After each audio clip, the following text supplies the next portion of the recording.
Good evening viewers. तो जल्दी से अपने म्यूचुअल फंड पोर्टफोलियो का अपडेट दे देता हूँ। देखते हैं कि हमारे पोर्टफोलियो में कितना प्रॉफिट हुआ है और कितना लॉस। तो चलिए सीधे चलते हैं अपने पोर्टफोलियो की तरफ। जैसा कि आप सभी देख सकते हैं, मेरी टोटल इन्वेस्टमेंट 12,300 रुपये है। कल मार्केट से 154 रुपये का पॉजिटिव रिटर्न मिला, जिसके बाद मेरा कुल प्रॉफिट बढ़कर 347 रुपये हो गया है। यानी फिलहाल मेरा पोर्टफोलियो 2.82% के फायदे में चल रहा है। इसके साथ ही मेरे पोर्टफोलियो की ओवरऑल वैल्यू 12,647 रुपये हो चुकी है और एक्स आई आर आर भी बढ़कर 12.09% पहुंच गया है। उम्मीद है कि आने वाले समय में और बेहतर रिटर्न्स देखने को मिलेगा। चलिए अब आपको दिखाता हूं कि मेरे पोर्टफोलियो में कौन कौन से म्यूचुअल फंड है और किस म्यूचुअल फंड ने कितना रिटर्न दिया है।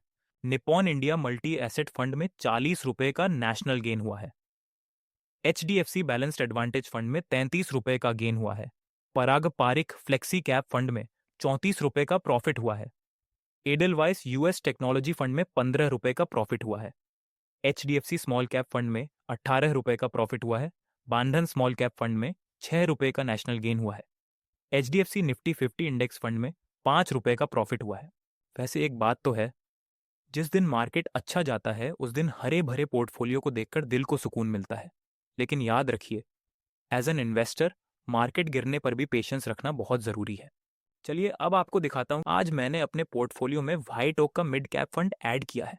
इसके अलावा मेरे पास जो HDFC का इंडेक्स फंड था उससे मैं पूरी तरह एग्जिट हो गया हूँ।